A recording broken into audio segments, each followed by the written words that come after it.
Frame Maker is a new app on Canva that we found that we thought we can create beautiful designs with. Let's jump in and see how we can do this.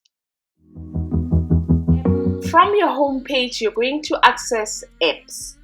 And it is a featured app that we are reviewing and we're using today. It's called Frame Maker. It is awesome. If it has been removed from here by the time you watch this video, you can always go to search apps and then type Frame Maker. And then the app is going to display. Then you're going to click and open it. Because it's here, you're going to click on Start Designing. And then it's going to ask you if you want to use it in an existing design or if you want to use it in a new design. And then you can decide the canvas that you would like to use this on. So we can pick any canvas. I love the way that the thumbnail size looks like. So I usually open a thumbnail and I start creating. What I really like about the app is simple, it's easy to use. It lands with opening up a triangle and it lands opening up grids for you. So let's have a look and see how it works. It tells you that there are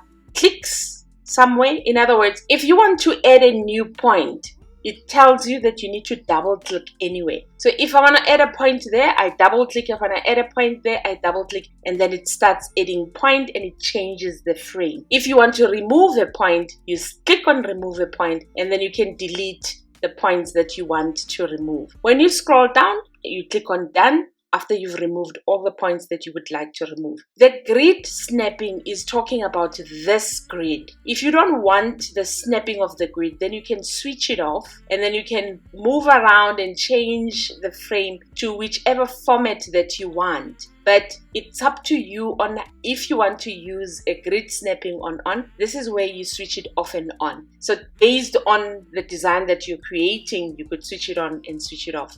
When you scroll down, you could have a number of grid columns by increasing them and then they can snap a little bit better, and you can decrease them if you want a smaller grid snapping. So it's up to you. When you scroll to the bottom of the page, it shows you the shapes that are there. When you click on see all, you see all of the shapes. So say we want that shape, we select it, or this shape, we select it, and it adds it to the type of design that we want. And that's pretty much it. For you to start working, you're going to scroll to shapes and pick the shape that you would like to use. So say we would like to create a beautiful logo design. You could pick any frame to start with.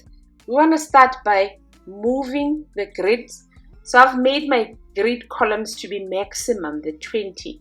I would like to create a point box or like a box kind of a shape. So I'm going to move the points until I get a box that looks something like that. And once I've created what I'm happy with, I'm going to scroll down and add to design. After you've added it to design, you can then size it. One thing I've noticed with the Frame Maker, once you've created your frame, that's it. So you can turn around and click on it and go adjust it like some of the other apps that we've seen. With this particular one, we want to create a big S design. So I'm happy with that frame. Next, I'm going to create a... See, this is so cool. You could twist it around and... Okay, but for the purposes of this tutorial, I just want to show you a nice, simple design. And I think I'm going to create another video with a much more complicated or comprehensive design that I could use, that we could do together. Next, you're going to just carry on like that, using the grid to create a frame that makes sense to your design.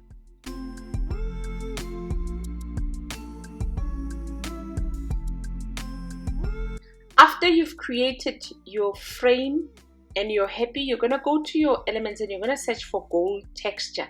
Find texture that is nice and full that you could use on your design. So like this one, it's nice and full. You're going to add the image and start adding it to your design.